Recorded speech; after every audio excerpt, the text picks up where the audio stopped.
Buenas tardes a todos. Contamos con la presencia el día de hoy de la doctora Rogel, quien en esta ocasión nos va a comentar la entrevista alrededor de cómo no dejar de leer la ciencia. Para ello, la doctora Gaby y una servidora, Rebeca, vamos a comenzar a hacer las preguntas. Muy bien, muchísimas gracias a todos por estar aquí. Doctora Rosario, muchas gracias por haber aceptado su invitación. Es una mujer muy interesante. Ya Rebeca ahorita nos va a ir comentando poco a poco su currículum porque es impresionante y es un placer que esté aquí. Entonces, para no dejar de leer la ciencia, sabemos que recientemente se aprobó una ley de acceso abierto o en términos generales Open Access, que se supone que a todos los que estamos interesados en la ciencia, en tener información vanguardista para accesar, para publicar y para estar pues definitivamente en la vanguardia de todo lo que se hace a nivel nacional, a nivel mundial, esta ley en principio nos beneficia. Es para algo y precisamente uno de los puntos que vamos a empezar a tocar con la doctora Rosario es qué es y por qué en principio podría beneficiarnos todas las cosas que tenemos que ir venciendo, pero que también de alguna manera somos ya parte de ello y tenemos que explotarlo. Así que, ¿qué es esto de la ley de acceso abierto o Open Access? Claro, la llamada, así se le ha denominado, se ha hecho muy famosa ya con el nombre de Ley de Acceso Abierto, fue aprobada exactamente el día 20 de mayo del 2014. O sea que ya tenemos un ratito con ella y si me lo permiten, yo he pensado, lo he dicho en otros foros y lo repito ahora, me parece que es una gran posibilidad el hecho de que nuestro país haya logrado firmar y que las cámaras de diputados y senadores e incluso ya el decreto esté armado y firmado por el presidente de la República. Ahora nada más lo que nos hace falta es como comunidad académica honrar el compromiso que esto genera para poder trabajar en consecuencia, porque me parece que estamos como muy avanzados ya en materia legal y ahora nos toca operar la ley para que no nos suceda en nuestro país lo que nos sucede con muchas leyes que se quedan ahí, ¿no? Como para no hacer la letra muerta y aprovecharla realmente. La llamada Ley de Acceso Abierto en realidad fue una modificación a dos leyes. Fue una modificación a la Ley General de Educación y una modificación a la Ley de Operación del CONACYT, del Consejo Nacional de Ciencia y Tecnología. Entonces, y a estas dos modificaciones de ley se les dio en llamar la Ley de Acceso Abierto y tiene dos vertientes. Por un lado, la vertiente vinculada con el acceso abierto y otra el acceso a la información científica. Son dos vertientes. Abordo primero el tema vinculado con el acceso abierto y después el del acceso a la información científica. La filosofía que está detrás del movimiento de acceso abierto que se empezó a desarrollar en el mundo alrededor del 2010 tiene que ver con los fondos de investigación que se utilizan para el financiamiento de la investigación. Y esto parte de un supuesto. Reconociendo que la mayor parte de los resultados de investigación que se generan en el mundo y particularmente en nuestro país o en los países de América Latina se genera con fondos públicos. Esto quiere decir que nosotros ya estamos pagando por la información o ya estamos financiando la información científica que se está generando.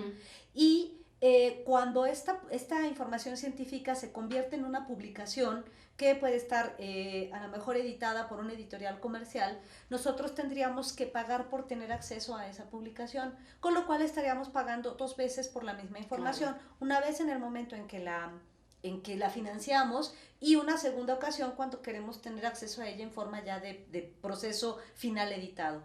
Justamente esta es la idea que motiva el acceso abierto. Si ya habíamos pagado por la información científica cuando la financiamos, cuando esta deriva de fondos públicos, entonces para no tener que pagar dos veces, pues en el intermedio generar espacios electrónicos, en este caso repositorios, que nos permitan colocar esta información en abierto para que no tenga costo directo al usuario final. No hay que confundir abierto con gratuito, no quiere decir que sea información gratuita, alguien la pagó, ¿no? Pero quien la pagamos somos nosotros con nuestros impuestos, por lo tanto se trata de colocarla en línea y colocarla con todos los elementos tecnológicos que le permitan ser visible en web. porque no porque la tengamos en línea ya va a estar visible. Entonces, alrededor del movimiento de acceso abierto hay una gran cantidad de otros movimientos que se les denominan los movimientos del openness, ¿no? De la apertura, que puede ser apertura, en este caso a la información científica ya publicada, o puede ser también apertura a datos. Parte de esto también funciona, por ejemplo, el movimiento del open source, del software de código abierto. Entonces es una gran cantidad de movimientos que están vinculados. Eso, por un lado, había generado como toda una expectación en América Latina. Son 3 los países que ya tienen una ley de acceso abierto. Ajá. El primero en mandatarla fue Brasil, fue Argentina, después fue Perú y nosotros en México, que también tenemos esta ley. ¿Qué es lo que nos permite? Bueno, nos permite que podamos legalmente colocar información abierto en repositorios. No es un mandato obligatorio. O sea, no es obligatorio que si yo tengo un resultado de investigación generado con fondos públicos lo ponga en línea. En Argentina sí es mandatorio. Para nosotros es potestativo. Es decir, si yo quiero colocarla, la puedo colocar. Si no quiero, no la coloco. Así quedó un poco armada la ley. Ahora, es potestativo para los investigadores, pero de alguna forma, podríamos decir, es obligatorio para las instituciones. ¿Por qué razón? Porque si yo estoy en una universidad, por ejemplo, ¿no? Yo qué sé, la Universidad del Bajío, por decir algo, con todo respeto a nuestros colegas del Bajío, pero a lo mejor ningún investigador de la universidad quiere o desea colocar sus textos, pero con un investigador que quiera hacerlo, la universidad ya está obligada a desarrollar su repositorio. Por eso digo que no es mandatorio para los investigadores, pero en la medida en que los investigadores empiecen a solicitar o a pedir tener sus contenidos en línea, evidentemente, en abierto, evidentemente las instituciones tendrán que honrar este compromiso y honrar, digamos, lo establecido por la ley para desarrollar estos repositorios y colocar la información. ¿Un repositorio como una biblioteca digital? Ese sí, es algo más complicado que una biblioteca digital, en el entendido de lo que normalmente se entiende por biblioteca digital, que solo son como contenidos que están colocados, porque un repositorio puede tener un sinfín de tipos de datos. Hay una gran cantidad de tipologías de datos. Por ejemplo, como decía hace rato, pueden ser repositorios de datos o pueden ser repositorios preprint, postprint. Hay una gran cantidad de, digamos, como de tipologías documentales que pueden ser incorporadas, y la característica es que todas son electrónicas. La otra vertiente, digamos, o el otro elemento que se apoyó en la llamada ley de acceso abierto, además de lo vinculado con el acceso abierto en sí, también se respalda el desarrollo del acceso a la información científica, concretamente el desarrollo del consorcio de información científica que está operado por CONACYT y que muchos de los investigadores del país lo conocemos. Antes de la existencia de este consorcio, la mayor parte de las bibliotecas de las instituciones de educación superior, universidades, centros de investigación, tenían que comprar de manera individual los recursos de información por los que de todas formas hay que pagar. Porque una cosa es que se mandate la posible apertura o no de la información científica de lo que pagamos con nuestros impuestos, pero lo que no pagamos con nuestros impuestos y que no está mandatado, pues se tiene que seguir comprando, por supuesto. Claro. Entonces la idea es que esto otro que de todas formas se va a comprar, se hagan compras inteligentes, compras, digamos, mucho más eficientes. Antes, cuando no existía el consorcio, cada biblioteca compraba de manera, digamos, indiscriminada, a lo mejor sin tener como muy claro qué cosas comprar, y a lo mejor no se hacían buenas negociaciones ante las editoriales. Justamente con la idea de la conformación del consorcio, que es el CONRICYT, lo que se permite es que las instituciones que participan ponen un fondo común, y entonces es en este caso CONRICYT quien negocia ya a nivel nacional el acceso a estos recursos, y esto permite que muchas universidades que no tenían acceso a estos recursos los tengan, que el gasto sea más eficiente, y también se vigila que el uso sea también mucho más extensivo, ¿no? Que se compren los recursos, pero sobre todo que se usen y que se aproveche. Entonces, en ese sentido, la ley de acceso abierto permite o apoya el elemento fundamental que está detrás de la investigación. Uh-huh. No es posible generar investigación si no tenemos antes información, porque uno no genera la investigación de la nada, ¿no? La investigación siempre tiene detrás, deriva de cosas, y evidentemente de la calidad de información que somos capaces de consumir, será también, de ello dependerá la calidad de la información científica que somos capaces de generar. Entonces, pienso yo que en este sentido la el apoyo a la ley de acceso abierto con estas dos vertientes, la del acceso abierto y el acceso a la información, es un gran respaldo para la comunidad científica de nuestro país, que ahora nos toca, digamos, a nosotros hacer el trabajo de generar la cultura, de utilizarlo y de aprovechar todas las ventajas que esto implica. A ver, entonces ahora, para saber cómo aprovecharla y potenciarla, para mi quehacer, por ejemplo, me voy por la primera línea, el acceso Abierto. El acceso abierto. Esto es hablando de los repositorios institucionales. Entonces, Claro. decías hace un momento que ahí pudiera haber información post-print, es decir, artículos que ya estén publicados, artículos en preprint, es decir, artículos que, digamos, ya están aceptados, pero sujetos, no, también. sujetos a una discusión de la comunidad.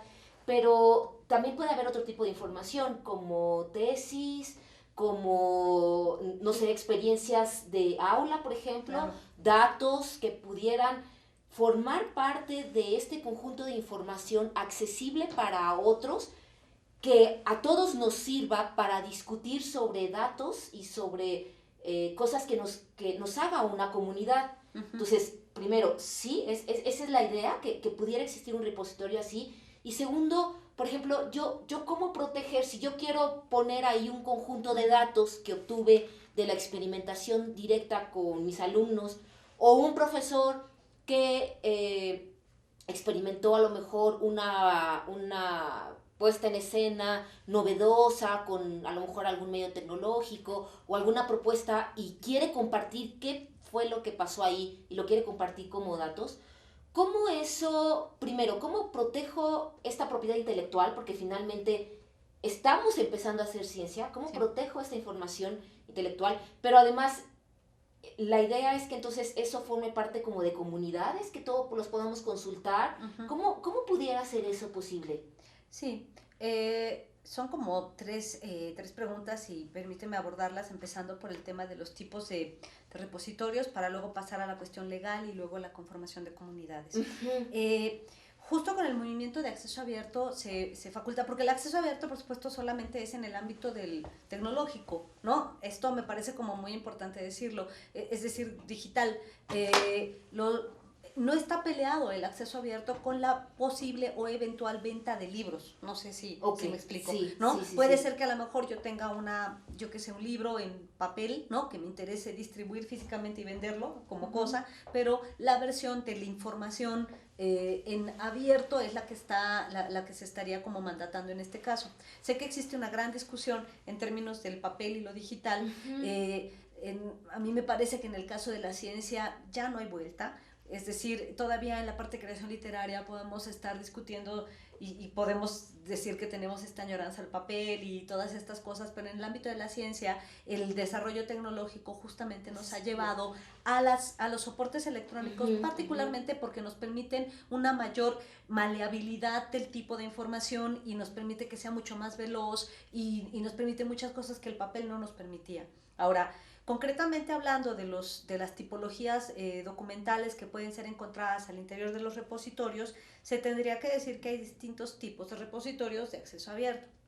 Por un lado, quizá los más conocidos, los más famosos, son los repositorios institucionales, que como su nombre lo dice, son los repositorios que son, digamos, alojados y mantenidos por una institución académica generalmente, ¿no? Entonces, puede ser, yo que sé, el repositorio de la Universidad Autónoma del Bajío de nuevo, ¿no? Del Instituto Tecnológico de tal o entonces son repositorios institucionales. También puede ser repositorios institucionales de agencias públicas, ¿no? A lo mejor puede ser el repositorio institucional, yo que sé, de la Sedesol o de Sedesol, a donde esté colocando información que también es científica derivada de información que fue generada con fondos públicos. Pienso, por ejemplo, no sé si lo tengan desarrollado, pero me parece que no, Indesol, que financia investigación. Entonces, si ellos tienen estos libros que están publicando, sería bueno que al mismo tiempo estén puestos en línea, porque si no, ¿dónde los encontramos, no? Claro. Es un poco como aprovechar estos recursos. Esos serían los los repositorios institucionales. Otra cosa son los repositorios disciplinares, por ejemplo. Hay repositorios que solamente son para una disciplina independientemente de la institución a la que perteneces. Si, por ejemplo, el Politécnico hace su repositorio, sería un repositorio del Politécnico donde alojaría, archivaría toda la información que le parece importante al Poli, que pueden ser tesis, pueden ser materiales de clase, pueden ser materiales de clase. Sí, yo que sé, los exámenes departamentales, yo que sé, videos, datos, en fin, una gran cantidad de elementos que se podrían colocar. Ahora, otra cosa sería los repositorios, por ejemplo, disciplinares.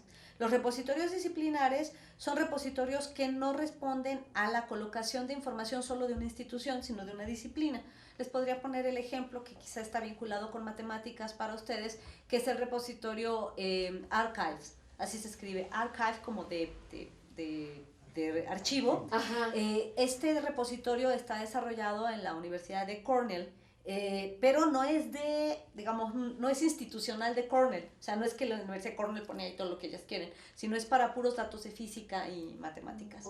Y entonces todo físico y matemático del mundo, ¿no?, está invitado a depositar su información ahí. Normalmente en el archive, por ejemplo, ustedes pueden encontrar textos preprint, es decir, que son textos que yo apenas estoy escribiendo, porque esto es lo que permite también el elemento electrónico, que yo digo, por eso el papel no lo permitía. Antes, cuando un libro, una revista, por ejemplo, era en papel exclusivamente, y yo era editor de una revista, pues yo tenía que esperar a que se me juntaran, yo qué sé, los 10 artículos, por ejemplo, de la Relime, ¿no? Que se edita acá y que nos da mucho gusto y les felicitamos, que es una gran revista. Entonces, yo tenía que esperar a que se juntaran los 10 artículos de Relime, 1, 2, 3, 4, y hasta que estuvieran juntos los mandaba a la imprenta, ¿no? Yo digo, no podías tú decirle al de la imprenta, oye, ya te entregué 2 artículos, ¿no? Ahí en la semana te entrego el otro, ¿no? El impresor te dice, mándamelo completo, porque es papel, ¿no? Evidentemente, la distribución dependía de estos elementos. Tú no le podías, un autor no te podía decir, oye, en lo que voy escribiendo te lo voy pasando. Tú dices, no, yo quiero el artículo completo y terminado. Y luego lo dictamino, y luego, o sea, todo tiene un orden, ¿no? En el papel, porque se va a papel. Pero en la parte electrónica no. En la parte electrónica, por ejemplo, yo puedo tener mi texto que estoy escribiendo y a lo mejor lo coloco en el repositorio disciplinar archive. Y yo voy poniendo mi borrador, lo voy poniendo ahí y ya está discusión de pares, ¿no? Ya me están dando comentarios los colegas de física o de matemáticas y me están diciendo qué cosas hacer, tarará, voy por ahí. Y al mismo tiempo se lo postulo a la revista Relime y le digo, oye, te lo voy enviando, pero yo lo sigo escribiendo. Entonces tú dices, bueno, esta versión ya yo la mando a dictaminar. Tú la mandas a dictaminar y me mandas a mí las versiones corregidas y yo voy metiendo como todos mis borradores, a lo mejor los sigo discutiendo con la comunidad por el lado del repositorio disciplinar. Y cuando tú me dices que ya se va a publicar, lo publicas. Como eres una revista electrónica, esa triste historia que siempre nos pasaba a los autores cuando nos decían, oye Gaby, ya aprobé tu artículo, ¿no? Nunca les pasó. Ya tengo tu artículo aprobado para que se publique en el primer número del 2029. Sí, ¿no? qué barbaridad. Sí, cierto, entonces, oye, pero más allá de si me va a valer o no valer para los puntitos, eso es lo de menos. O sea, si yo tengo ahí un resultado importante, por ejemplo, como en el ámbito de la nanotecnología o en el ámbito de yo qué sé, de la farmacología, todas estas disciplinas que son súper dinámicas, o sea, que yo me tarde un año en que me publiquen sí puede significar un cambio en la disciplina, en la generación de patentes. O sea, no, la ciencia es muy rápida, muy veloz, no se puede esperar a que te publiquen en el 2018. Claro. Por lo tanto, lo que hacen las revistas electrónicas es decir, pues apenas, ahora sí que aprobando, publicando, ya te lo apruebo, inmediatamente lo coloco en línea. Entonces, tú lo colocas ya en línea y entonces yo lo que hago es que en mi archivo del archive, que lo tengo ahí, pongo, la versión final de este artículo ya está publicada en la revista Relime y hago un hipervínculo allá. Y entonces la gente puede ver todo el proceso de hechura, que esto en términos como de aprendizaje, para ustedes que están interesados, por ejemplo, en la parte de la docencia en matemáticas, es súper interesante. De la formación Porque antes yo solo tenía acceso como a ver, como digamos, ya el producto final. como dice Bourdieu, yo no sabía lo que pasaba en la caja negra. Cuando Algo antes de ser ciencia está el input-output, ¿no? Entra algo que no es ciencia, entra una caja negra y sale ciencia. Por ejemplo, en la revista, si no sé qué es lo que sucede ahí en medio, este proceso de aprendizaje el día de hoy, con todas estas nuevas tecnologías y estas posibilidades, es transparente.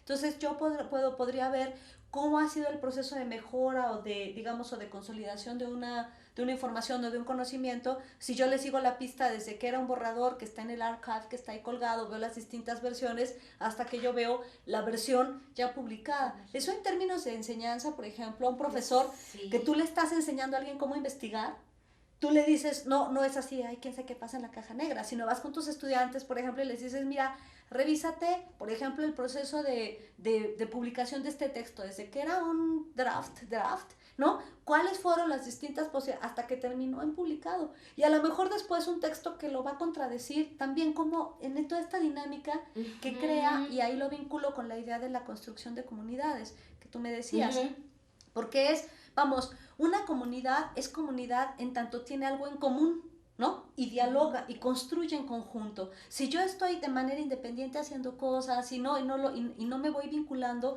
no estoy construyendo comunidad. Justo por esa razón, las comunidades académicas que tienen estas grandes dinámicas gracias a los elementos tecnológicos hacen más comunidad.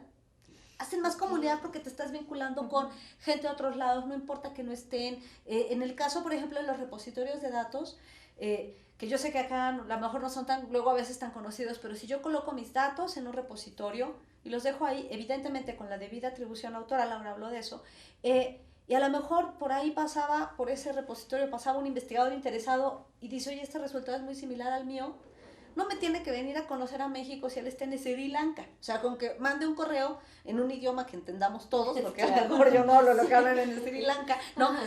Felizmente las matemáticas sí son un idioma universal y se entienden en todos lados. Entonces a lo mejor este matemático de Sri Lanka vio mis avances y entonces me escribe un correo y me dice, a lo mejor, oye Rebeca, está interesantísimo tu trabajo, ¿sabes qué?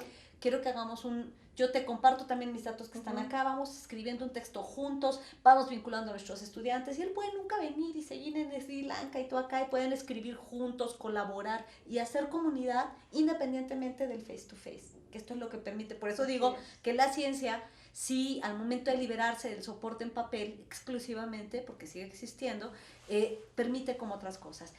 Yéndome rápidamente a tu pregunta acerca de los elementos legales, hay licencias de derechos de autor específicas dentro del movimiento de acceso abierto, porque justo lo que antes el derecho de autor tradicional que se basa en el copyright y que está pensado en el papel, por supuesto que está limitando la distribución y la comercialización de todo esto, pero cuando la información se libera del soporte, evidentemente el soporte se sigue vendiendo porque el libro sigue teniendo una materialidad que implicó, pues, yo qué sé, inversión, ¿no? De un bosque, de papel, de tinta, y eso se seguirá vendiendo. Pero al momento de desarrollarse las nuevas tecnologías, lo que sucede es que la información, que es un elemento, digamos, que no está vinculado directamente al soporte, porque es más bien inmaterial, la información es un bien no material, ¿no? Está vehiculado por el papel cuando depende del papel.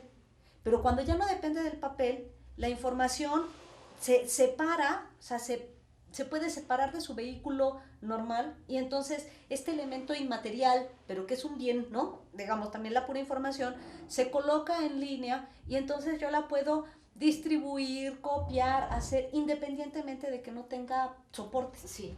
Entonces eso es lo que es el acceso abierto, la distribución de la pura información, no de su soporte. Ahora, esto requiere otras formas de reserva y de garantizar los derechos de autor. Porque sí, por supuesto que está permitida la distribución, está permitida la copia, está permitida la obra derivada, y por lo tanto se requieren distintos tipos de licencia. No es ya la licencia Creative Commons, no es la licencia Copyright, que es esta C con una bolita de que todo está prohibido. Para los recursos en abierto se sugiere un tipo de licencia que se le denomina licencia copyleft, y ya no es copyright, sino copyleft, te permito la copia, te la entrego de entrada. Entonces, estas licencias lo que te permiten es, hay de distintos tipos, no implica que no hay dueños de la información. Es decir, el autor intelectual, es decir, la autoría moral, sigue reservándose. Solamente que lo que yo te permito es que tú realices copias de manera indiscriminada, si quieres, siempre y cuando respetes mi autoría. Hay distintos tipos de licencia para el caso del copyright, del copyleft. Te permite, por ejemplo, incluso, algunas te obligan a que lo distribuyas, digamos, si generas obras derivadas, es decir, yo por ejemplo, de los datos. Si yo de estos datos generé una obra, te tengo que dar la atribución autoral, es decir, obligadamente estos datos son de Rebeca, y si los voy a distribuir, por ejemplo, y elijo un tipo de licencia que me diga, sí, tú puedes decir, cualquiera puede usar mis datos, siempre y cuando me den crédito, por supuesto mi nombre, y si generan una obra derivada, que también se comparte en acceso abierto. Eso es compartir igual, ¿no? Entonces, o puedes decir, no, la puede vender o no. O sea, hay distintos tipos de licencia y tú eliges la licencia. Ahí, digamos, sí existe, no es que sea cosas ya ilegales y es un caos. No, de hecho, por ejemplo, en línea tú puedes encontrar buscadores especializados en acceso abierto, porque ese es otro gran problema que tienen los repositorios, que es muy penoso, ¿no? Por ejemplo, en el caso de México, concretamente, yo me he dado cuenta que quizá como es un tema que ha empezado a surgir de manera muy rápida, sí, hay gente que se hace cargo por ejemplo, de estos proyectos que no tiene muy claro exactamente cómo funcionan algunas cosas. Entonces, por ejemplo, como les urge poblar los repositorios, poblarlos de contenido, les urge llenarles de cosas, le ponen cualquier cantidad de cosas ilegales. Que es que acceso abierto no quiere decir ilegal. Eso que debe ser como muy claro. Entonces, yo veo que de pronto, por ejemplo, con tal de llenar el repositorio, lo que hacen es que encuentran libros y cosas, y todo lo que encuentran por ahí, lo que va pasando, se lo ponen adentro del repositorio. Entonces, yo me encuentro, por ejemplo, libros, ¿no? Que es así el puro libro gordote, así todo el PDF de 400 páginas colocado, sin metadatos bien hechos, pero el problema es que la primera página, cuando se abre, ves la página legal y tiene el sello así de copyright. Entonces, tú dices, bueno, eso, ¿no? Por fin, ¿copyright o acceso abierto? Si vas a colocar un libro en el repositorio, debes tener el cuidado de hablar con el autor y decirle, oye, tenemos que firmar otra licencia, porque este es otro soporte. Entonces, el de papel se seguirá vendiendo y se seguirá haciendo copyright, pero la versión digital, esa me tienes que volver a firmar una carta de cesión de derechos, ¿no? A donde tú digas que estás de acuerdo en que esto va a estar en línea y que se va a compartir y que se va a distribuir, y entonces yo le pongo a la licencia copyleft y lo puedo distribuir legalmente en mi repositorio. El día de hoy yo veo muchos repositorios que se están desarrollando, pues que tienen todos estos problemas de incongruencia legal. Por no decir como los problemas de curación de contenidos, que ese es otro tipo de problemas que tienen muchos repositorios, porque como tienen esta necesidad de hacerlo, insisto, y hay muy poca información al respecto, pues piensan que es algo sencillo y le suben de todo, y no se trata de eso. Esta idea de la curación de contenidos se refiere a que finalmente los repositorios no puede haber lo que sea. Pues digamos, sí, no. O sea, sí puede haber de muchos tipos de contenidos, pero ojalá todos académicos. Ok. ¿No? ¿Y organizados? Y bueno, sí, igual que cualquier biblioteca, ¿no?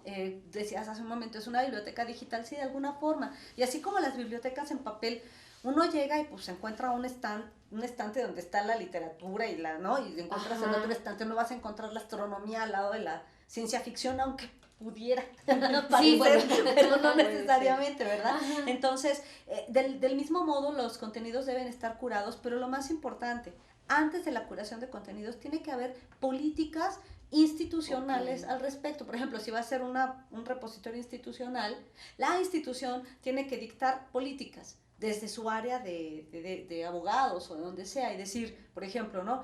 El repositorio va a tener estos contenidos y el área del abogado debe revisar que el que está a cargo del repositorio no ande poniendo por ahí cualquier cosa ilegal, que al rato le caigan las demandas, ¿no? Ajá. Digo, ¿no? Entonces, y que además sean, para generar también la cultura y que estén como bien colocados. Entonces, primero una política, que tienen que armar una política así de, se colocarán estos contenidos con este tipo de licencias. Por ejemplo, lo más congruente sería que una universidad, o por ejemplo como el Poli, dijera, por decir algo, es política institucional colocar todos los archivos en el repositorio con, ¿cómo se llama? Con compartir igual.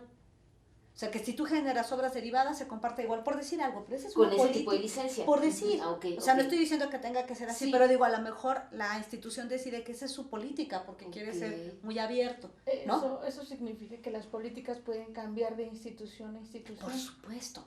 Siempre siendo acceso abierto, pero cada quien puede tener, a lo mejor alguna institución lo tiene mandatado. Por ejemplo, en el caso de México, la Autónoma de San Luis Potosí, la Autónoma del Estado de México, tienen un mandato de acceso abierto, es decir, te obligan a que todo, supuestamente la ley te obliga a que todos los recursos que tú publiques a donde sea, los coloques en el repositorio.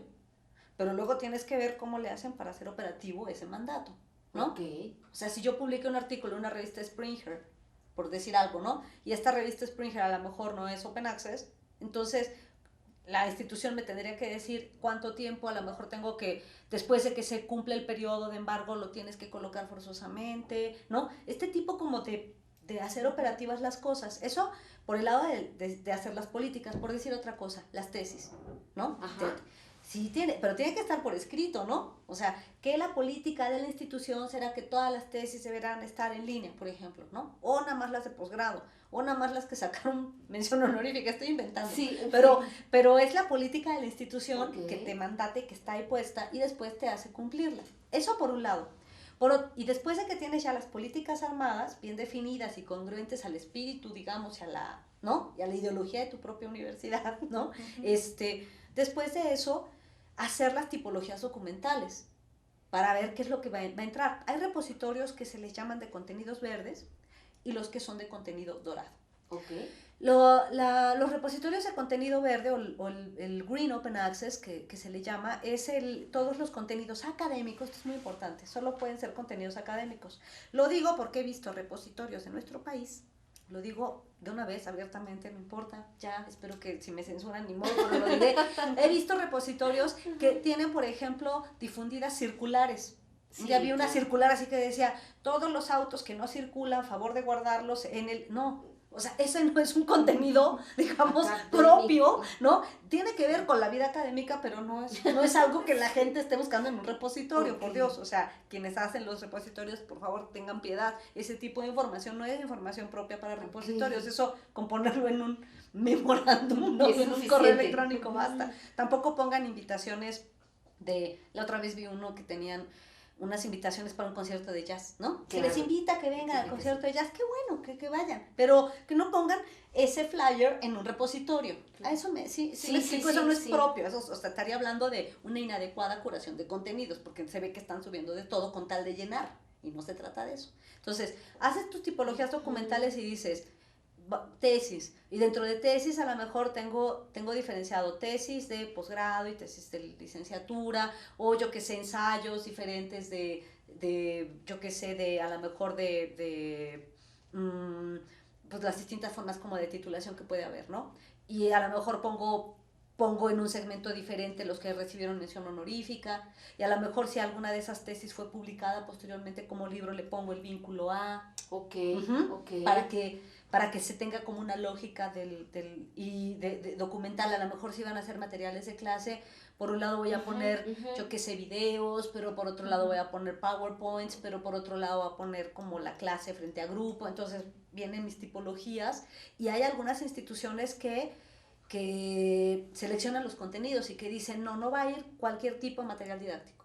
Tiene que ser a lo mejor, yo que sé, avalado por un comité, ¿no? Que lo haya aprobado, que tenga los contenidos bien hechos y que tenga sobre todo todos los datos para que puedan ser etiquetados y buscados y encontrados. Oye, pero de todas maneras se nos está abriendo a la parte de acá una enorme posibilidad de compartir nuestros materiales.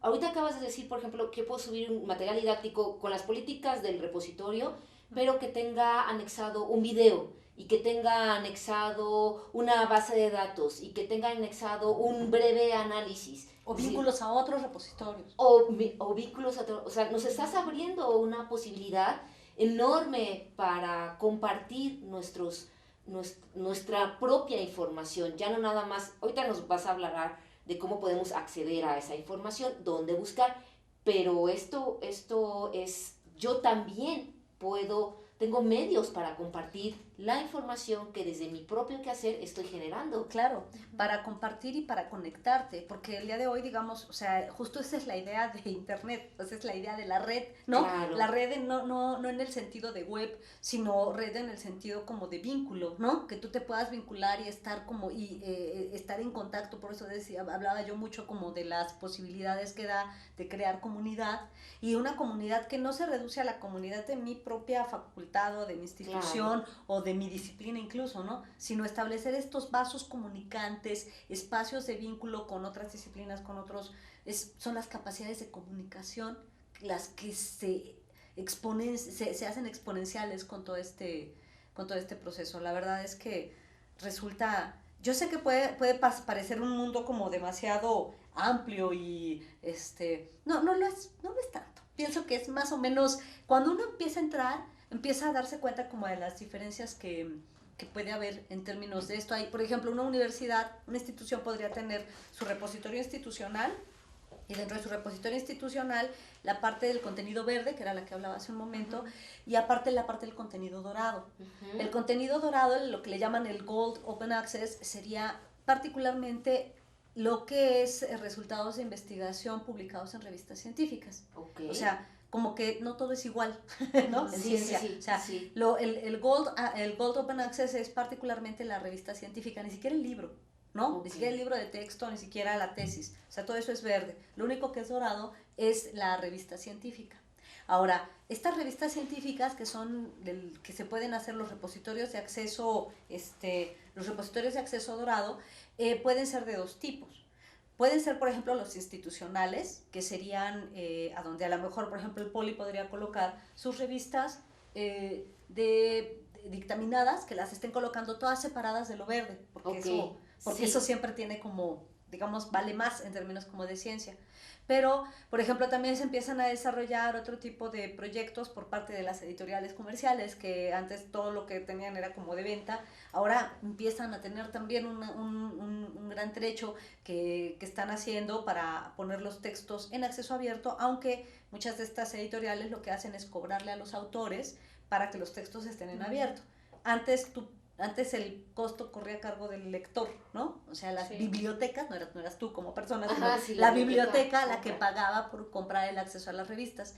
Conforme se ha ido acrecentando el movimiento de acceso abierto, las grandes empresas han visto que tienen mucho mayor peso, empiezan a ganar terreno las revistas de acceso abierto, y muchas editoriales comerciales lo que han hecho es decir, ok, pongo mi revista en acceso abierto, pero ahora en lugar de que el costo lo paguen las bibliotecas, es decir, los lectores, ahora el costo lo pagan los autores, es decir, las agencias de investigación. Entonces te cobra a ti una cosa que le llaman APC, el Article Processing Charge. Entonces, si tú quieres publicar en esta revista, tú pagas un APC por adelantado, y entonces la editorial coloca ese texto en abierto. Por supuesto que esto permite una mayor difusión de los textos, aunque algunas cuotas de APC llegan a ser extremadamente caras, ¿no? Y hay quien las paga, hay quien no las paga, pero también existen revistas, digamos, de muy alto nivel de consolidación, que son completamente, acceso abierto free, que le llaman, ¿no? Que es el acceso abierto no comercial, como es la mayor parte de las revistas que se editan en América Latina. Entonces, a ver, yo, ahora vamos a yo profesor, yo investigador, ¿dónde busco información? ¿Cómo esta ley me ayuda a acceder a información gratuita? Porque, bueno, pues ya nos contarás también qué alternativas hay cuando tenemos que pagar por ella. Pero yo profesor, persona incluso de la calle, ¿qué hago? ¿Cómo busco información? Claro, fíjate que hay cosas súper interesantes, hay como buscadores de grandes buscadores. Por ejemplo, si alguien estuviera interesado en encontrar, para el caso, por ejemplo, de matemática educativa, porque la información es un mundo y es hiper especializada, y también hay que reconocer que la mayor parte de la información científica en su mayoría está en inglés, ¿no? Yo de verdad quiero insistir que no es, vamos, una tendencia neoliberal, o sea, digamos, en el mundo la mayor parte de la producción científica del mundo es en inglés, entonces sí es más fácil tener, digamos, o aprovechar los recursos si dominamos ciertos elementos de inglés que si no los dominamos, ¿no? No estoy diciendo que tenemos que hablar como Walt Whitman, o que en este momento tenemos que empezar a hablar en inglés o cosas por el estilo, digo leerlo. Sí. Leerlo, que francamente todos los que saben que tenemos, no somos angloparlantes nativos, sí es más fácil leerlo que escribirlo, que hablarlo. Entonces leerlo como quiera, ¿no? Entonces la mayor parte de los recursos sí van a estar en inglés. Yo les recomendaría, por ejemplo, si quieren ustedes como quizá profesores, empezar a identificar elementos documentales en abierto que puedan ser útiles. Yo les recomendaría, por ejemplo, visitar el directorio de repositorios de acceso abierto, porque hay un directorio. Entonces, por ejemplo, el DOAR se llama el Directory of Open Access Repositories. Si ustedes entran, es un listado. No, la interfaz francamente no es muy linda, pero ustedes van a encontrar un listado enorme. Ustedes entran DOAR, buscan así en Google DOAR, que es, insisto, Directory of Open Access Repositories. Y ustedes van a encontrar ahí un repositorio, es el directorio, es como un directorio telefónico, ¿no? Van a encontrar de todo, van a encontrar repositorios de aquí, de allá, no sé qué, pueden ustedes buscar, yo qué sé, el interfaz está en inglés. Pero ustedes pueden buscar, por ejemplo, Mathematics Repositories. Les van a salir todos los del mundo y van a encontrar desde repositorios de instituciones, repositorios de, a lo mejor, disciplinares, de empresas, que también a veces tienen acceso a ver, van a encontrar un mundo. Ahora, el problema es que no pueden discriminar. Porque les va a salir como un directorio telefónico. Yo veo los nombres de la gente, pero no sé si son guapos o no los muchachos que tienen un directorio telefónico, ¿no? Por ejemplo. Entonces, ¿cómo sé, no? ¿Cómo sé lo demás? Bueno, una cosa sería entrar al puro DOAR para ver qué hay. Y otra cosa, por ejemplo, sería entrar a una herramienta que se genera, que se llama, es el Webometrics. Así sé que el nombre es horrible, pero es web, de web, ¿no? De web, metrics, así ustedes lo buscan, web o metrics, que es un ranking. Ese ranking lo que hace, ustedes entran a Webometrics y va a salir en una pestañita de un lado que va a decir repositorios. Y ustedes le dicen ahí repositorios y van a encontrar los repositorios del mundo rankeados. Ahí sí ya va a salir cuál es más guapo, cuál es menos guapo, en función de ciertos elementos, ¿no? En función de archivos ricos, archivos ricos es ¿qué vale más? Los textos que son, por ejemplo, con peer review, que tienen entonces, o sea, que tienen... Entonces, ustedes van a encontrar en el Webometrics, van a encontrar van a encontrar los repositorios, pero rankeados. Entonces, por ejemplo, el repositorio que les decía hace rato, el de Archive, casi siempre sale hasta arriba porque es un repositorio. En ciencias sociales, por ejemplo, estaba uno muy, muy bueno que se llama Social Science Research Network, que es de ciencias sociales del mundo. Entonces, ustedes van a encontrar, y ahí vienen repositorios de instituciones, de no sé qué, ustedes van a encontrarlos ya rankeados como para empezar a identificar y navegar en este mundo. Ahora, y todo es open access porque son los repositorios. El DOAR, sí. Y en el Webometrics también, casi, sí, todos, ustedes van a encontrar un mundo inmenso y se van a encontrar repositorios de muy diversos tipos. Ya después, si entran a través de Webometrics, van a encontrar Webometrics y van a decir, no estoy. Por supuesto que hay, por ejemplo, repositorios que no van a encontrar, porque hay muchos repositorios que se han desarrollado, pero el que está responsable no lo ha registrado en el DOAR. Que ese ya es la cosa del, ¿no? Señores que hacen repositorios, pónganse las pilas. O sea, el repositorio tendría que estar registrado en DOAR con ciertos elementos, ¿no? De tener mínimos elementos de interoperabilidad, de cosecha de metadatos y cosas así. Pero, pues claro, yo cómo voy a saber que existe un repositorio en la Universidad de Tailandia, ¿no? Yo qué sé, si no lo tiene al menos registrado en el DOAR.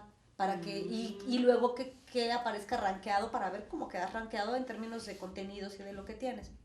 Ahora, una cosa serían los repositorios institucionales, otra los repositorios disciplinares que habíamos dicho, y otros que les llaman repositorios agregadores, ¿sí? Que esos son muy famosos, y yo insisto, los que son más bien agregadores surgieron cuando todavía no estaba tan desarrollado el mundo del repositorio. Estamos hablando, por ejemplo, de agregadores tipo Cielo, tipo DOAG, tipo Dialnet, tipo Redalí, todos estos que lo que hacen es que incorporan, por ejemplo, los que acabo de mencionar son fundamentalmente de revistas. Dialnet tiene tesis, en Dialnet encuentras libros, por ejemplo, y DOAG tiene una vertiente de libros también que se llama DOAP, ¿no lo han visto? Es el Directory of Open Access Books. Entonces también, sí, no, hay de todo para que vean, ¿no? Y DOAC, por ejemplo, a diferencia de Alnet también, lo que hace es que no necesariamente aloja los contenidos ahí, sino que DOAC pues te puede alojar los contenidos, pero te ofrece hipervínculos a la revista donde lo tienes o a los contenidos donde los tienes. Mientras que los otros lo que hacen es que sí colocan los textos adentro de sus repositorios. Ahí ya vamos a encontrar el texto en cuestión. El texto en cuestión. Concretamente estos agregadores lo que hacen es que ellos no generan los contenidos, ¿no? Ellos lo que hacen es que, por eso no, agregan lo de otros, toman la información de otros, que era fundamentalmente importante cuando todavía no estaba desarrollado el repositorio. Por ejemplo, si yo estaba en mi institución y todavía no tenía desarrollado un repositorio, estos agregadores pues, me permitían pues brindarle visibilidad, por ejemplo, a mi revista, ¿no? O a mi revista, porque yo no tenía un repositorio. Ahora que ya cada vez más está desarrollada la idea de repositorios institucionales, si a mí me preguntan, digamos, en mi humilde opinión, pienso que lo más importante sería cuidar el autoarchivo, digamos, y el poblamiento de los repositorios de las instituciones, y yo estoy convencida que estos agregadores, como pueden ser los que ya se mencionaron, tendrán que ofrecer valores agregados a la información, ¿no? Porque si no, pues ya me van a estar ofreciendo lo mismo que ofreceré yo en mi propia institución. Claro. O sea, por ejemplo, si un agregador me dice, oye, te voy a dar visibilidad, gracias, pero ahora sí que, con todo respeto, preferiría que la visibilidad la tenga desde mi propio servidor, porque de esa manera posiciona mi institución y recupero digamos, como la autonomía de mis propios contenidos, en lugar de estarle pidiendo a un tercero que me los arregle, yo solito ¿no? Ahora, si tu agregador me ofreces un servicio adicional, pues por supuesto que me va a interesar estar contigo, pero con la pura visibilidad no va a bastar. Te decía, por ejemplo, en términos de qué tal que yo en mi revista lo que quiero es incorporar elementos de múltiples plataformas o medios, o aprovechar el uso de recursos. A lo mejor tengo mi revista, por ejemplo, Relime, ¿no? Y dice Relime, quiero poner el texto, pero quiero asociarle video y audio y yo qué sé, y unas series de datos y ejercicios ¿no? Yo qué sé, por decir, ¿no? Porque es de matemática educativa, ¿no? Y ejercicios y yo qué sé. Entonces, pues yo tengo en realidad mi artículo, pero mi artículo tiene 7 archivos asociados a mi propio repositorio de datos. Cuando yo le mandé esto a un agregador, ¿qué? No. Nada más me va a tomar el puro PDF, ¿no? Y luego me va a vincular a mi... ¿Cómo van a hacer? Me imagino que lo estarán resolviendo, ya deben tener ahí a sus sabios que están ahí con toda seguridad resolviéndolo, pero por el lado de la propia institución siempre es importante recuperar, digamos, como la gobernabilidad, ¿no? Claro. De tus propios contenidos. Estos agregadores han estado funcionando, digamos, como mediadores. Exactamente, Rebeca, es la mejor definición que yo he escuchado. Sí, son como mediadores, sí, mediadores.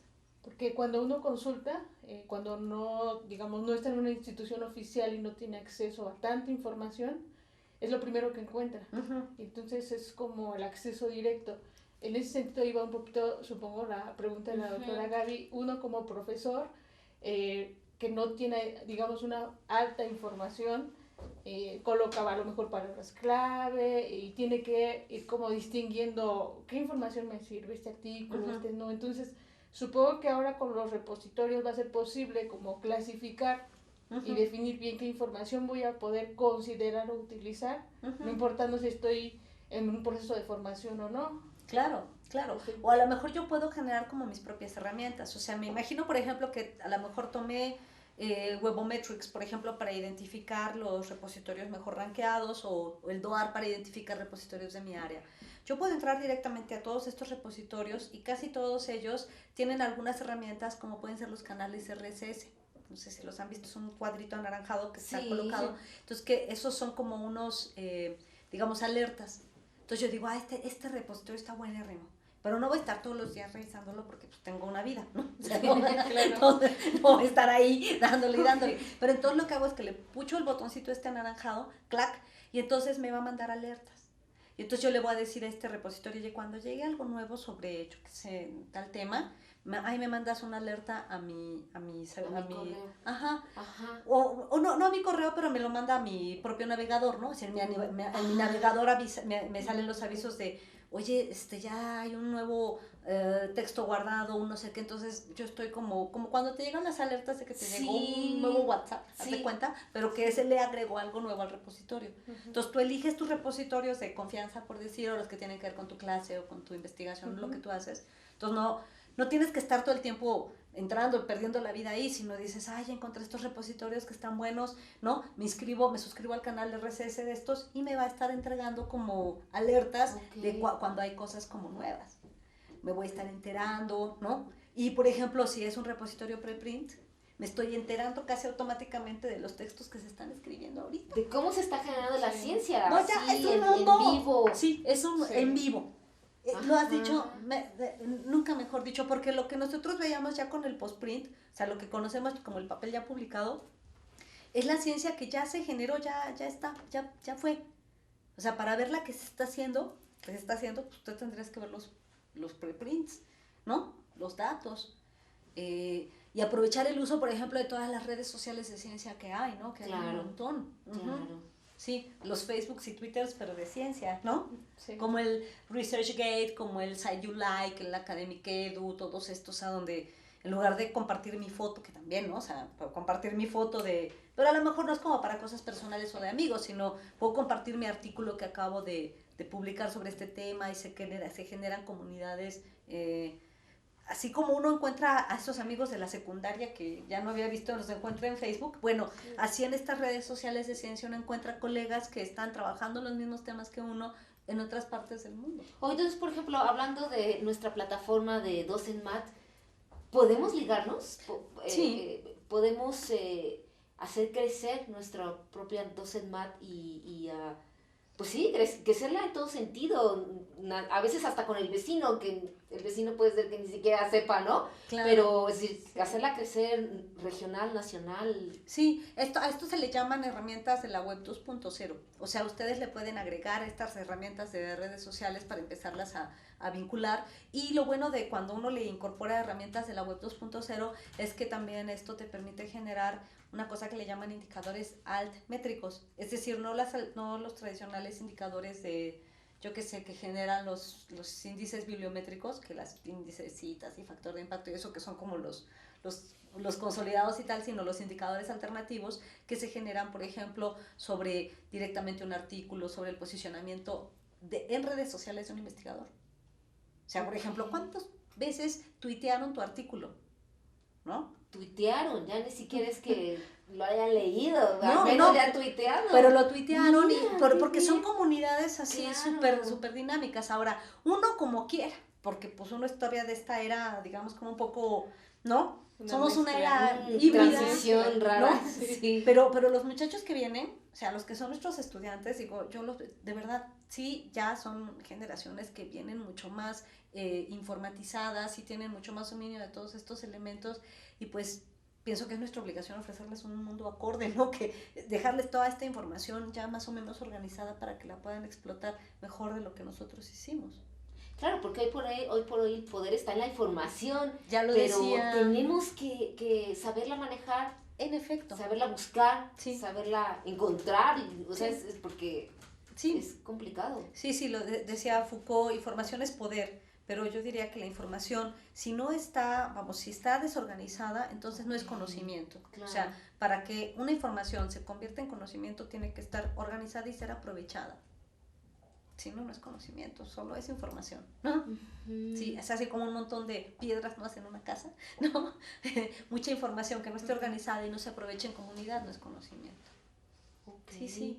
Muy bien.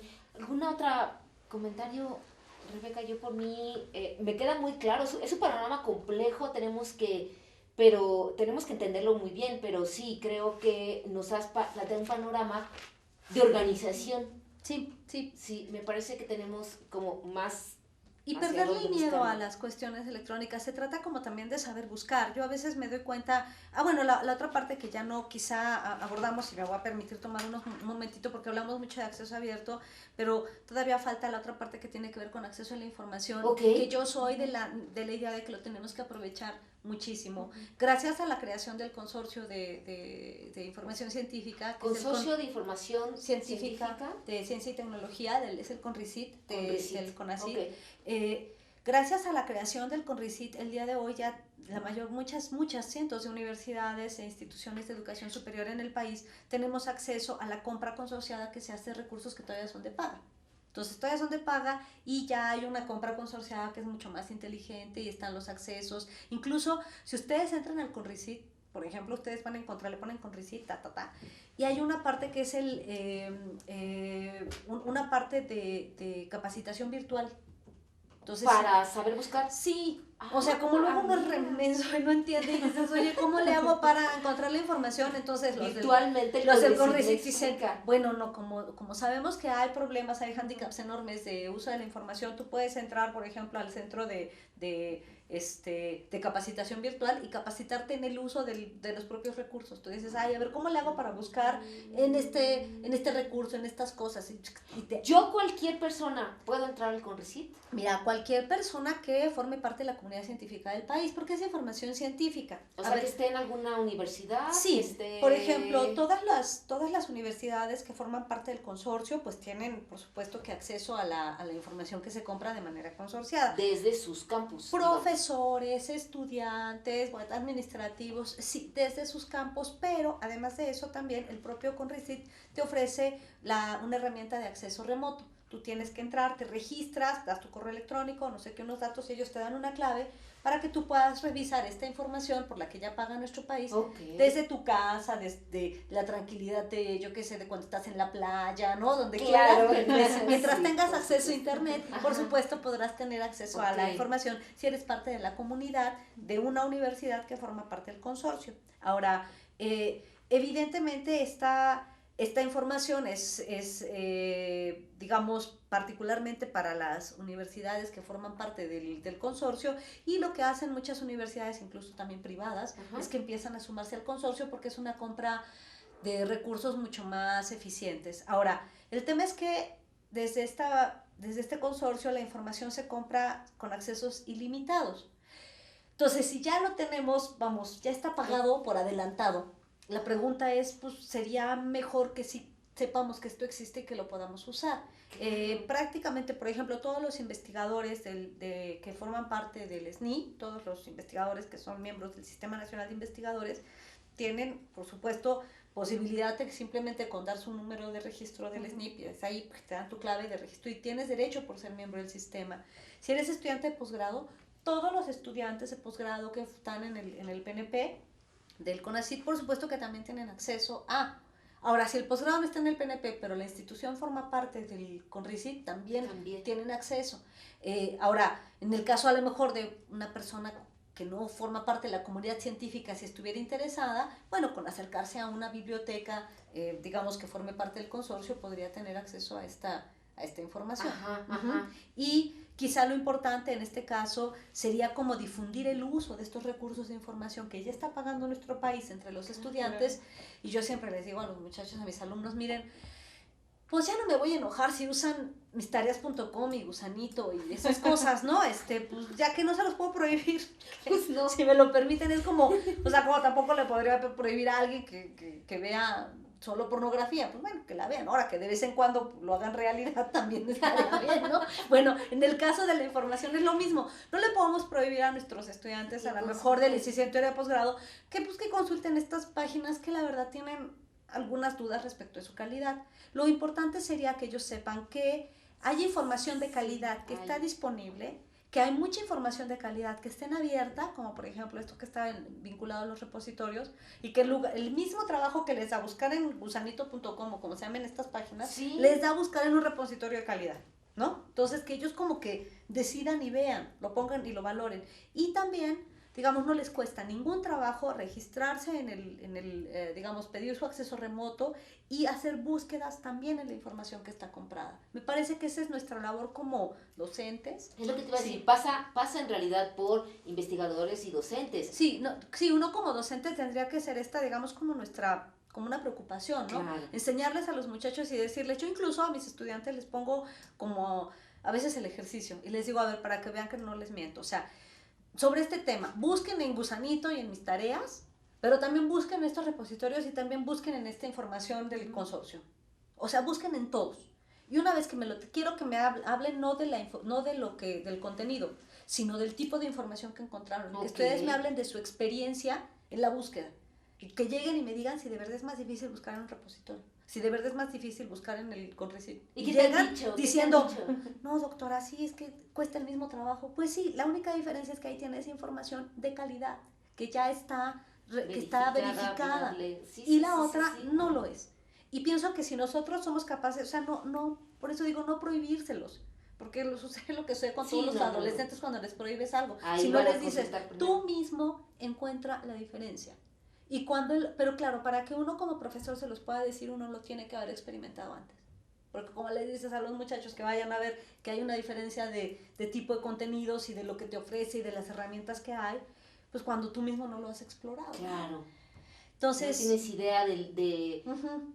de lo fácil que podría ser, lo accesible, Sí, ¿no? sí, porque es muy fácil. Y claro que entonces cuando tú conoces, digamos, más o menos todo este mundo alrededor de la información científica, ¿no? Recuperando la plática, el nombre de la plática que es para seguir leyendo ciencia, es cómo leer ciencia aprovechando estos recursos y leer ciencia sobre todo de calidad, ¿no? Que nosotros tengamos como nuestro propio control de calidad, ¿no? Claro. Y que digamos, esto es de calidad, esto no es de calidad, para no leer cualquier cosa, porque luego pues el problema de internet es que hay de todo. Y creo que el problema, más bien pienso que ese no es el problema. Claro que hay de todo y menos mal que hay de todo. Más bien tenemos nosotros que desarrollar en los estudiantes competencias que les permitan discriminar información de calidad. Sí, sí, es cierto.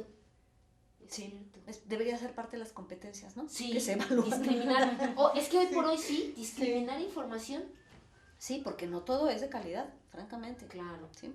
Pero pues hoy sí tenemos herramientas y además gente que nos las explique porque pues sí, Sí. hay que meterse, pero es más fácil cuando vamos de la mano con Sí. alguien que nos explique el mundo, que por ejemplo parte de esta ley, pero pues sí, tiene Sí. que implementarse por todos nosotros, si no Claro. efectivamente, como Sí. decías, va a ser una ley muerta que de nada Claro. va a servir, Ujú. se va a seguir invirtiendo dinero y vamos a seguir creyendo que no hay manera de acceder a la información.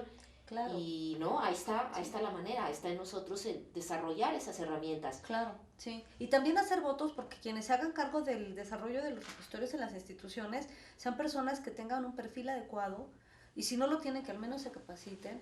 Pero Claro. lo voy a decir, a lo mejor esto no es políticamente correcto, pero bueno, ¿no? Uno como académico tiene, ¿verdad? Tiene Esa derecho. es una opinión personal, pero yo de verdad daría votos porque digamos, todo lo que tiene que ver con la coordinación y la administración de este tipo de nuevos recursos no se convierte en un botín político, que ese es un riesgo, ¿no? Y que entonces de pronto pongan ahí a alguien por razones políticas que no domine ciertos elementos tecnológicos y entonces ahí nos estarían, digo, que no domine estos elementos de la importancia de la información científica, de cómo hacerlo, vamos, pienso que es más no es un puesto político, ¿no? Sí. Tendría que ser más bien alguien que sepa del tema, porque si no está a cargo alguien que realmente conozca el tema, podría estarnos limitando posibilidades de acceder a información de manera eficiente.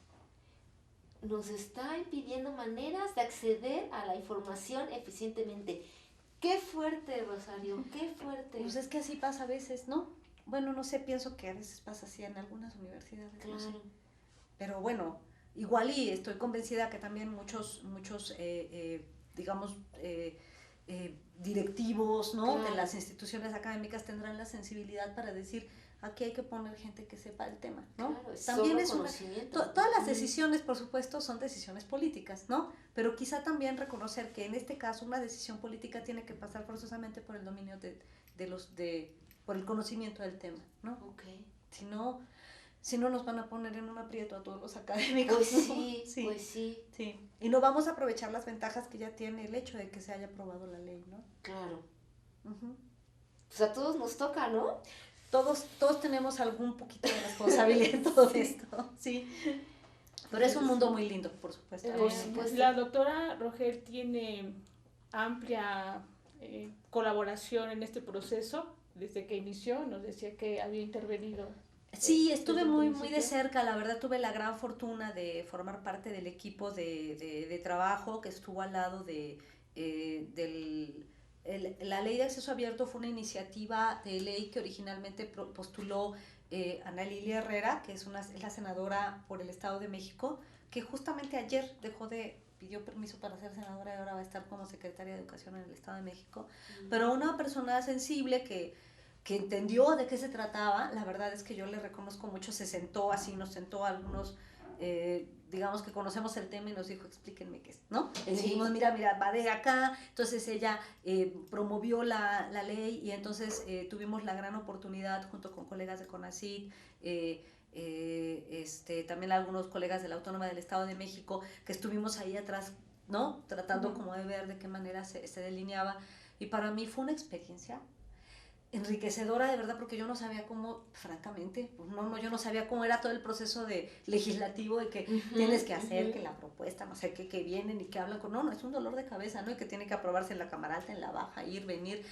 Yo me la pasé aprendiendo todos los días y también era una experiencia muy difícil, porque a veces uno que conoce el tema, cuando te toca explicárselo, por ejemplo, a los legisladores que luego no dominan esto, bueno, era ¿cómo le hago para que me entiendan, no? ¿Cómo le hago para que las distintas partes entendieran? Entonces ha sido un proceso enriquecedor y me siento, la verdad agradezco mucho la posibilidad de haber tenido oportunidad de estar ahí y de conocer de cerca cómo se hacen estos procesos, ¿no? Que para mí fue una enseñanza increíble, una experiencia muy, muy bonita.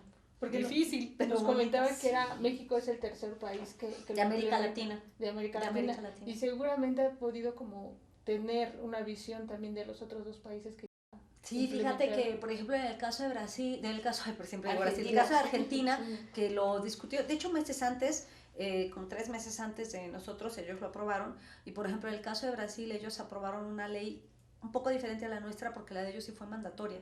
La nuestra fue potestativa, te digo, si quieres lo pones, si no, no, en abierto. En Argentina fue mandatoria. Todo lo que derive de investigación derivada con fondos públicos, forzosamente tiene que estar en línea. Y así quedó en la ley. Pero justo como el de ellos es, digamos, mandatorio, en ese sentido queda como mejor, porque dices, qué bien, algunos decían, como acá quedó potestativo, es como llamado a misa, muchos no lo harán. Pero, por ejemplo, han tenido muchos problemas para la operación, en el caso de justamente Argentina, porque una cosa es decirlo y la otra, bueno, ahora cómo lo hacemos realidad, ¿no? Entonces, siempre la parte más complicada, y me he dado cuenta, es la parte de la operatividad de la ley, ¿no? Porque, bueno, nosotros lo vemos en México, ¿no?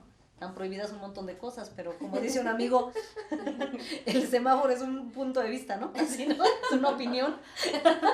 Entonces, ¿cómo ves si te paras y tú dices, oye, si ni el semáforo respetamos la ley? Cierto. Entonces, la parte más difícil es la parte operativa. Yo me he dado cuenta de eso en Argentina. Perú es un país distinto porque su base de producción científica es menor, ¿no? Entonces, digamos, no tienen toda esta complejidad que tienen países de las dimensiones de México y de Argentina. Que junto con Brasil y Chile serían como los principales países productores de ciencia en América Latina. Entonces el tamaño de Perú le permite como otro tipo de organización diferente. En los 3 países se mandató también la creación de un repositorio nacional. Es decir, como va a haber los repositorios de las instituciones, el país tendrá que generar como un gran repositorio a donde agregue todos los contenidos del país, para que después este repositorio nacional sea a su vez cosechado por los repositorios regionales, como la referencia, ¿no? Ajá. La referencia es el repositorio, digamos, de Latinoamérica, por eso es LA, ¿no? LA de Latinoamérica. Ajá, referencia, sí, de ahí viene. Okay. Entonces, y luego ya la referencia, que sería como el repositorio regional, sería cosechado por el mundial, que es OpenAIRE, por ejemplo, ¿no? Porque son como cajas más grandes que te van cosechando la información. Así funciona. Pues queda mucho todavía por aprender. Gracias por explicarnos todo. Invíteme otra vez, yo feliz. No, es sensacional. Es, de verdad, aún siendo investigadora, es un mundo un poco oscuro. Entonces, no, claro, sí. Ya. No, bueno, cuando ya quieran.